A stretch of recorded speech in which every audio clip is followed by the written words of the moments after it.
مرید پور کا پیر۔ اکثر لوگوں کو اس بات کا تعجب ہوتا ہے کہ میں اپنے وطن کا کبھی ذکر نہیں کرتا۔ بعض اس بات پر بھی حیران ہیں کہ میں اب کبھی اپنے وطن کو نہیں جاتا۔ جب کبھی لوگ مجھ سے اس کی وجہ پوچھتے ہیں تو میں ہمیشہ بات کو ٹال دیتا ہوں۔ اس سے لوگوں کو طرح طرح کے شبہات ہونے لگتے ہیں۔ کوئی کہتا ہے وہاں اس پر ایک مقدمہ بن گیا تھا، اس کی وجہ سے روپوش ہے۔ کوئی کہتا ہے وہاں کہیں ملازم تھا، غبن کا الزام لگا، ہجرت کرتے ہی بنی۔ کوئی کہتا ہے والد اس کی بدعنوانیوں کی وجہ سے گھر میں گھسنے نہیں دیتے۔ غرض ہے کہ جتنے منہ اتنی باتیں۔ آج میں ان سب غلط فہمیوں کا ازالہ کرنے والا ہوں۔ خدا آپ پڑھنے والوں کو انصاف کی توفیق دے۔ قصہ میرے بھتیجے سے شروع ہوتا ہے۔ میرا بھتیجا دیکھنے میں عام بھتیجوں سے مختلف نہیں۔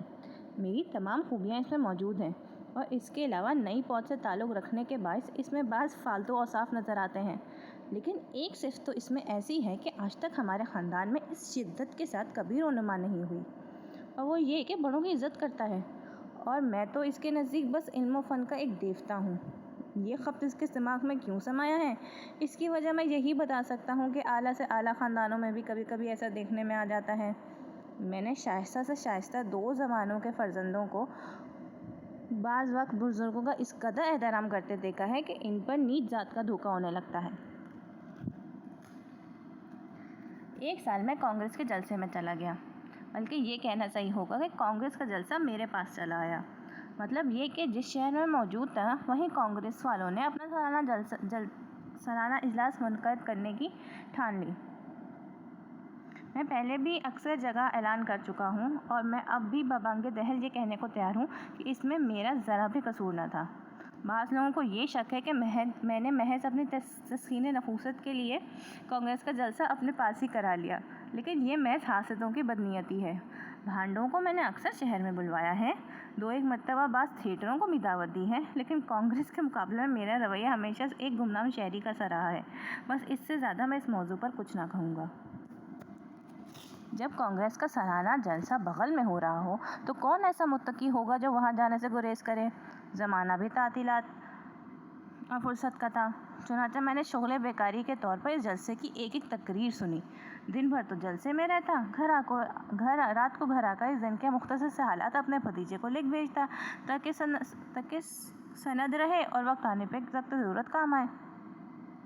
بعد کے واقعات سے معلوم ہوتا ہے کہ بھتیجے صاحب میرے ہر خط کو بہت ادب و احترام کے ساتھ کھولتے، بلکہ بعض باتوں سے تو ظاہر ہوتا ہے کہ اس افتتاحی تقریب سے پیشتر وہ باقاعدہ وضو بھی کر لیتے۔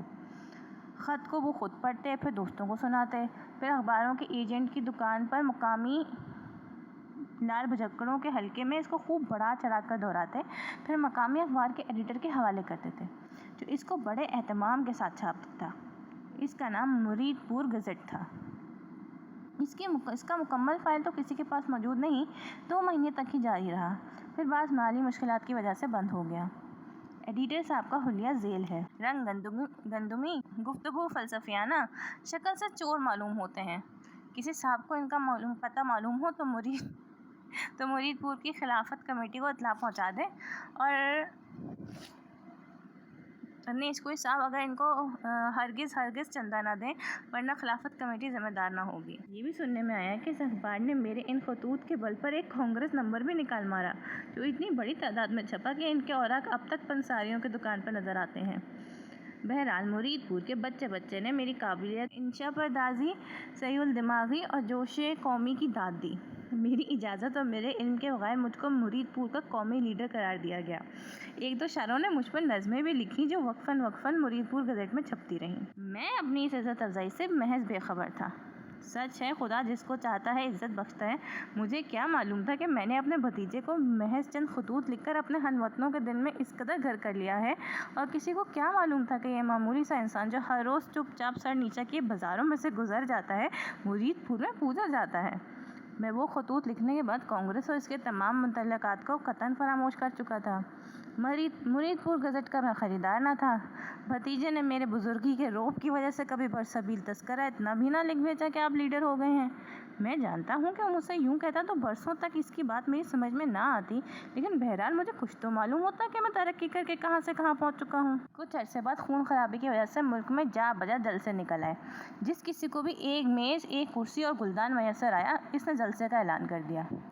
جلسوں کے اس موسم میں ایک دن مرید پور کی انجمن نوجوانان ہند کی طرف سے میرے نام اس مضمون کا ایک خط موصول ہوا کہ آپ کے شہر کے لوگ آپ کے دیدار کے منتظر ہیں، ہر وما کے آپ کے روئے انوار کو دیکھنے اور آپ کے پاکیزہ خیالات سے مستفید ہونے کے لیے بےتاب ہے۔ مانا ملک بھر میں آپ کی ذات بابرکات کی ازحد ضرورت ہے، لیکن وطن کا حق سب سے زیادہ ہے۔ اسی طرح کی 3-4 برائے قطع کے بعد مجھ سے درخواست کی گئی کہ آپ یہاں آ کر مسلمانوں کو ہندو مسلم اتحاد کی تلقین کریں۔ خط پڑھ کر میری حیرت کی کوئی انتہا نہ رہی، لیکن جب ٹھنڈے دل سے اس پر غور کیا تو رفتہ باشندگان مرید پور کی قدم شناسی کا قائل ہو گیا۔ میں ایک کمزور انسان ہوں اور پھر لیڈری کا نشہ ایک لمحے میں ہی چڑھ جاتا ہے۔ اس لمحے کے اندر مجھے اپنا وطن بہت ہی پیارا معلوم ہونے لگا۔ اہل وطن کی بے حسی پر بڑا ترس آیا۔ ایک آواز نے کہا، ان بیچاروں کے بہبودی اور رہنمائی کا ذمہ دار تو ہی تو ہے۔ تجھے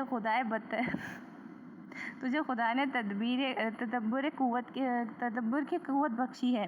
ذرا انسان تیرے منتظر ہیں۔ اٹھ کر سینکڑوں لوگ تیرے لیے مہاجر پور کی دعوت قبول کر لی اور لیڈرانہ انداز میں بذریعہ تار اطلاع دی کہ 15 دن کے بعد فلاں ٹرین سے مرید پور پہنچ جاؤں گا۔ اسٹیشن پر کوئی شخص نہ آئے، ہر ایک شخص کو چاہیے کہ اپنے اپنے کام میں مصروف رہے۔ ہندوستان کو اس وقت عمل کی ضرورت ہے۔ اس کے بعد جلسے کے دن تک میں نے اپنی زندگی کا ایک ایک لمحہ اپنے ہونے والی تقریر کی تیاری میں صرف کر دیا۔ طرح طرح کے فکرے دماغ میں صبح و شام پھرتے رہے۔ ہندو اور مسلم بھائی بھائی ہیں، ہندو مسلم شیر و شکر ہیں، ہندوستان کی گاڑی کے 2 پہیے۔ اے میرے دوستو، ہندو اور مسلمان ہی تو ہیں۔ جن قوموں نے اتفاق کی رسی کو مضبوطی سے پکڑا وہ اسے تہذیب کے نصف النہار پہ ہیں۔ جنہوں نے نفاق اور پھوٹ کی طرف رجوع کیا، تاریخ نے اس کی طرف سے اپنی آنکھیں بند کر لیں، وغیرہ وغیرہ۔ بچپن کے زمانے میں کسی درسی کتاب میں سنا ہے 2 بیل رہتے تھے ایک جا والا واقعہ پڑھ رکھا تھا۔ اس کو نکال کر نئے سرے سے پڑھا اور اس کی تمام تفصیلات کو نوٹ کر لیا۔ پھر یاد آئے ایک اور کہانی بھی پڑھی تھی جس میں ایک شخص نے مرتے وقت اپنے تمام لڑکوں کو بلا کر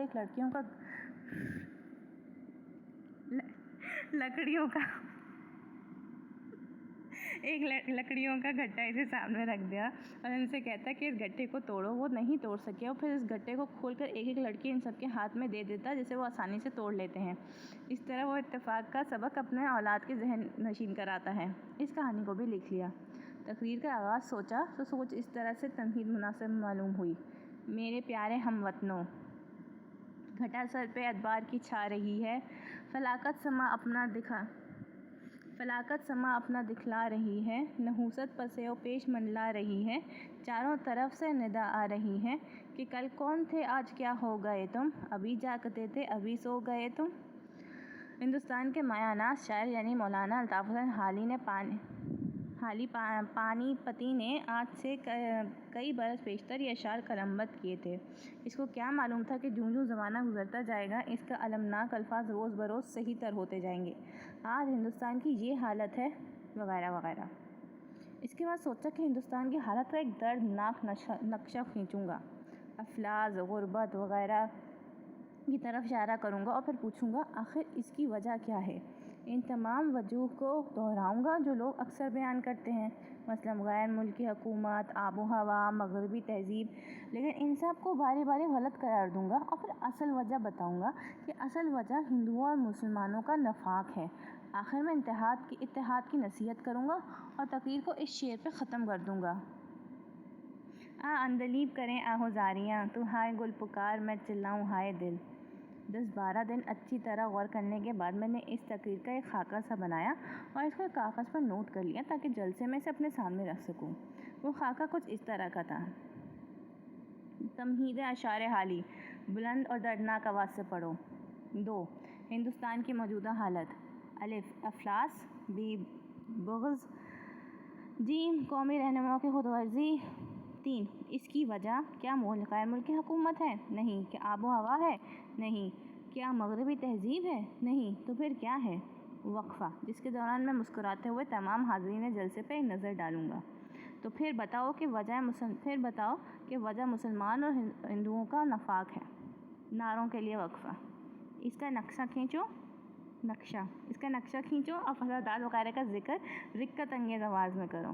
اس کے بعد پھر چند نعروں کے بلند ہو، اس کے لیے ذرا ٹھہر جاؤ، خاتمہ۔ اس کے بعد انکسار کے انداز میں جا کر اپنی کرسی پر بیٹھ جاؤ اور لوگوں کی داد کے جواب میں ایک لمحے کے بعد حاضرین کو سلام کرتے رہو۔ یہ خاکہ تیار کر چکنے کے بعد جلسے کے دن تک ہر روز اس پر نظر ڈالتا رہا اور آئینے کے سامنے کھڑے ہو کر بعض مارکارہ فکروں کی مشق کرتا رہا۔ نمبر 3 کے بعد مسکراہٹ کی خاص مشق پہنچائی، کھڑے ہو کر دائیں سے بائیں اور بائیں سے دائیں گھومنے کی عادت ڈالی تاکہ تقریر کے دوران آواز سب تک پہنچ سکے اور سب اطمینان کے ساتھ ایک ایک لفظ سن سکیں۔ مرید پور کا سفر 8 گھنٹے کا تھا۔ راستے میں سانگا کے اسٹیشن پر گاڑی بدلنی تھی۔ انجمن نوجوان ہند کے بعض جوشیلے ارکان وہاں استقبال کو آئے ہوئے تھے۔ انہوں نے ہار پہنائے، کچھ پھل وغیرہ کھانے کو دیے۔ سانگا سے مرید پور تک ان کے ساتھ اہم سیاسی مسائل پر بحث کرتا رہا۔ جب گاڑی مرید پور پہنچی تو اسٹیشن کے باہر کم از کم 3000 آدمیوں کا ہجوم تھا جو متواتر نعرے لگا رہے تھے۔ میرے ساتھ جو والنٹیئر تھے انہوں نے کہا، سر باہر نکالیے، لوگ دیکھنا چاہتے ہیں۔ میں نے حکم کی تعمیل کی۔ ہار میرے گلے میں تھے، ایک سنترا میرے ہاتھ میں تھا۔ مجھے دیکھا تو لوگ اور بھی جوش کے ساتھ نعرہ زن ہوئے۔ مشکل تمام باہر نکلا۔ موٹر پر مجھے سوار کرایا گیا اور جلوس جلسہ گاہ کی طرف بڑھا۔ جلسہ گاہ میں داخل ہوئے تو ہجوم 5-6 ہزار تک پہنچ چکا تھا، جو ایک آواز ہو کر میرے نام لے لے کر نعرے لگاتا رہا۔ دائیں بائیں سکھ جھنڈیوں پر مجھ خاکسار کی تعریف میں چند کلمات بھی درج تھے، مثلاً ہندوستان کی نجات تم سے ہے، مرید پور کے فرزند خوش آمدید، ہندوستان کو اس وقت عمل کی ضرورت ہے۔ مجھ کو اسٹیج پر بٹھایا گیا۔ صدر جلسہ نے لوگوں کے سامنے مجھ سے دوبارہ مصافحہ کیا اور میرے ہاتھ کو بوسہ دیا اور پھر اپنی تعارفی تقریریں شروع کی۔ حضرات، ہندوستان کے جس نامی اور بلند پایہ لیڈر کو آج جلسے میں تقریر کرنے کے لیے بلایا گیا ہے۔ تقریر کا لفظ سن کر میں اپنی تقریر کی تمہیدی فکروں کو یاد کرنے کی کوشش کرنے لگا، لیکن اس وقت ذہن میں اس قدر مختلف تاثرات کی اماجداد تھی کہ نوٹ دیکھنے کی ضرورت پڑی۔ جیب میں ہاتھ ڈالا تو نوٹ ندارد، ہاتھ پاؤں میں یکلخت ایک خفیف سی خنکی محسوس ہوئی۔ دل کو سنبھالا کہ ٹھہرو، ابھی اور بھی کئی جیبیں ہیں، گھبراؤ نہیں۔ رشے کی عالم میں سب جیبیں دیکھ ڈالیں، لیکن وہ کاغذ کہیں نہ ملا۔ تمام ہال آنکھوں کے سامنے چکر کھانے لگا، دل نے زور زور سے دھڑکنا شروع کیا، ہونٹ خشک ہوتے محسوس ہوئے۔ 10-12 دفعہ جیبوں کو ٹٹولا، لیکن کچھ بھی ہاتھ نہ آیا۔ جی چاہا کہ زور زور سے رونا شروع کر دوں۔ بے بسی کے عالم میں ہونٹ کاٹنے لگا۔ صدر جلسہ اپنی تقریر برابر کر رہے تھے۔ مرید پور کا شہر ان پر جتنا بھی فخر کرے کم ہے۔ ہر صدی اور ہر ملک میں صرف چند ہی ایسے آدمی پیدا ہوتے ہیں جن کی ذات نوع انسانی کے لیے خدایا اب میں کیا کروں؟ ایک تو ہندوستان کی حالت کا نقشہ کھینچنا ہے، اس سے پہلے یہ بتانا ہے کہ ہم کتنے نالائق ہیں۔ نالائق کا لفظ تو غیر موزوں ہوگا، جاہل کہنا چاہیے، یہ ٹھیک نہیں، غیر مہذب۔ ان کی اعلیٰ سیاست دانی، ان کا قومی جوش اور مخلصانہ ہمدردی سے کون واقف نہیں؟ یہ سب باتیں تو خیر آپ جانتے ہیں، لیکن تقریر کرنے میں جو ان کو ملکہ حاصل ہے، ہاں وہ تقریر کا کاہے سے شروع ہوتی ہے؟ ہندو مسلم اتحاد پر تقریر، چند نصیحتیں ضرور کرنی ہیں، لیکن وہ تو آخر میں ہے، اور وہ بیچ میں مسکرانا کہاں تھا؟ میں آپ کو یقین دلاتا ہوں کہ آپ کے دل ہلا دیں گے اور آپ کو خون کے آنسو رلائیں گے۔ صدر جلسہ کی آواز نعروں میں ڈوب گئی۔ دنیا میرے آنکھوں کے سامنے تاریک ہو رہی تھی۔ اتنے میں صدر نے مجھ سے کہا کہ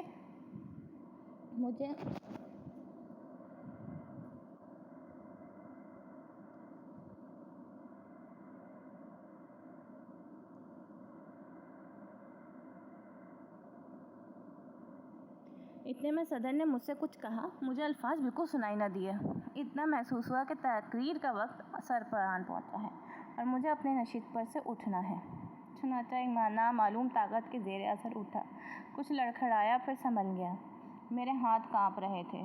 ہال میں شور تھا اور میں بے ہوشی سے ذرا ہی پڑا تھا، اور نعروں کی گونج لہروں کے شور کی طرح سنائی دے رہی تھی، یہ ڈوبتے ہوئے انسان کے سر پر سے گزر رہی ہوں۔ تقریر شروع کہاں سے ہوتی ہے؟ لیڈروں کی خود غرضی بھی بیان کرنی ہے، اور کیا کہنا ہے؟ ایک کہانی بھی تھی، بگلے اور لومڑی کی کہانی؟ نہیں، ٹھیک ہے، 2 بیل۔ اتنے میں ہال میں سناٹا چھا گیا۔ لوگ سب میری طرف دیکھ رہے تھے۔ میں نے اپنی آنکھیں بند کر لیں اور سہارے کے لیے میز کو پکڑ لیا۔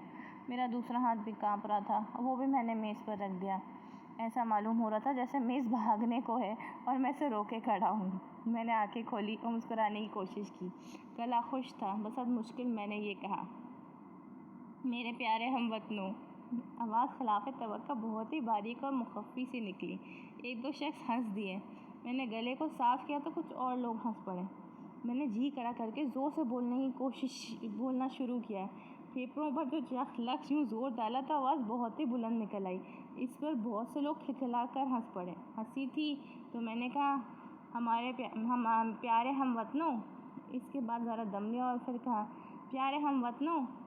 کچھ نہ آیا اس کے بعد کیا کہنا ہے۔ سینکڑوں باتیں دماغ میں چکر لگا رہی تھیں لیکن زبان تک ایک نہ آتی تھی۔ پیارے ہم وطنوں۔ اب کے لوگوں کی ہنسی سے بھی بھن آ گیا۔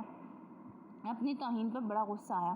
ارادہ کیا اس دفعہ منہ میں جو آیا کہہ دوں گا۔ ایک دفعہ تقریر شروع کر دوں پھر کوئی مشکل نہیں۔ پیارے ہم وطنوں، بعض لوگ کہتے ہیں کہ ہندوستان کی آب و ہوا خواب، یعنی کہ ہندوستان میں بہت سے نقص ہیں، سمجھیں آپ، نقص ہیں، لیکن یہ بات یعنی امر ہے جس کی طرف میں اشارہ کیا ہے، گویا چندہ صحیح نہیں کہہ کہا۔ حواس معطل ہو رہے تھے، سمجھ میں نہ آتا تھا کہ آخر تقریر کا سلسلہ کیا ہے۔ یخلق بیلوں کی کہانی یاد آئی تو راستہ کچھ صاف ہوتا دکھائی دیا۔ ہاں تو بات دراصل یہ ہے کہ ایک جگہ دو بیل اکٹھے رہتے تھے جو باوجود ہوا و دانے کے غیر ملکی حکومت کے زور کا کہا۔ یہاں تک پہنچ کر محسوس ہو کہ کلام کچھ بے ربط سا ہو رہا ہے۔ میں نے کہا، چلو وہ لکڑی کے گٹھے کی کہانی شروع کر دیں۔ مثلا آپ لکڑیوں کے ایک گٹھے کو لیجئے۔ لکڑیاں اکثر مہنگی ملتی ہیں۔ وجہ یہ ہے کہ ہندوستان میں افلاس بہت ہے۔ گویا چونکہ اکثر لوگ غریب ہیں اس لیے گویا لکڑیوں کا گٹھا، یعنی آپ دیکھیے کہ اگر بلند اور طویل کہا، حضرات اگر آپ نے عقل سے کام نہ لیا تو آپ کی قوم فنا ہو جائے گی۔ نحوست منڈلا رہی ہے۔ کہکہے اور شور، اسے باہر نکالو، ہم نہیں سنتے۔ شیخ سعدی نے کہا ہے۔ آواز آئی، کیا بکتا ہے؟ خیر اس بات کو جانے دیجیے۔ بہرحال اس بات میں تو کوئی شبہ نہیں ہو سکتا کہ اندلی مل کے کریں آہوازریاں۔ تو ہائے دل پکار، میں چلاؤں ہائے دل۔ اس شعر نے دوران خون کو تیز کر دیا اور ساتھ ہی لوگوں کا شور بھی بہت ہی زیادہ ہو گیا، چنانچہ میں بڑے جوش سے بولنے لگا۔ جو قومیں اس وقت بیداری کے آسمان پہ چڑھی ہوئی ہیں، ان کی زندگیاں لوگوں کے لیے شاہراہ ہیں اور ان کی حکومتیں چار دنگ عالم کی بنیادیں ہلا رہی ہیں۔ لوگوں کا شور اور ہنسی اور بھی بڑھتی گئی۔ آپ کے لیڈروں کے کانوں پر خود غرضی کی پٹی بندھی ہے۔ دنیا کی تاریخ اس بات کی شاہد ہے کہ زندگی کے وہ تمام شعبے، لیکن لوگ اٹھ کھڑے ہوئے تھے اور گلا پھاڑ پھاڑ کے کچھ کہہ رہے تھے۔ میں سر سے پاؤں تک کانپ رہا تھا۔ ہجوم میں کسی شخص نے بارش کے پہلے قطرے کی طرح ہمت کر کے سگریٹ کا خالی پیکٹ مجھ پر پھینک دیا۔ اس کے بعد 4-5 کاغذ کی گولیاں میرے ارد گرد اسٹیج پر آ گریں، مگر میں نے اپنی تقریر کا سلسلہ جاری رکھا۔ حضرات تم یاد رکھو، تم تباہ ہو جاؤ گے، تم 2 بیل ہو۔ لیکن جب بوچھاڑ بڑھتی ہی گئی تو میں نے اس نامعقول مجمع سے کنارہ کشی ہی مناسب سمجھی۔ اسٹیج سے پلانگا اور زرکن بھر کے دروازے کی طرف باہر کا رخ کیا۔ ہجوم میں میرے پیچھے لپکا۔ میں نے مڑ کر پیچھے نہ دیکھا بلکہ سیدھا بھاگتا گیا۔ وقفاً بعض نامناسب کلمے میرے کانوں تک پہنچ رہے تھے۔ ان کو سن کر میں اپنی رفتار اور بھی تیز کر دی اور سیدھا اسٹیشن کا رخ کیا۔ ایک ٹرین پلیٹ فارم پر کھڑی تھی، میں بے تحاشا اس میں گھس گیا۔ ایک لمحے بعد وہ ٹرین وہاں سے چل دی۔ اس دن کے بعد آج تک نہ مرید پور نے مجھے مدعو کیا، مجھے خود وہاں جانے کی خواہش نہ پیدا ہوئی۔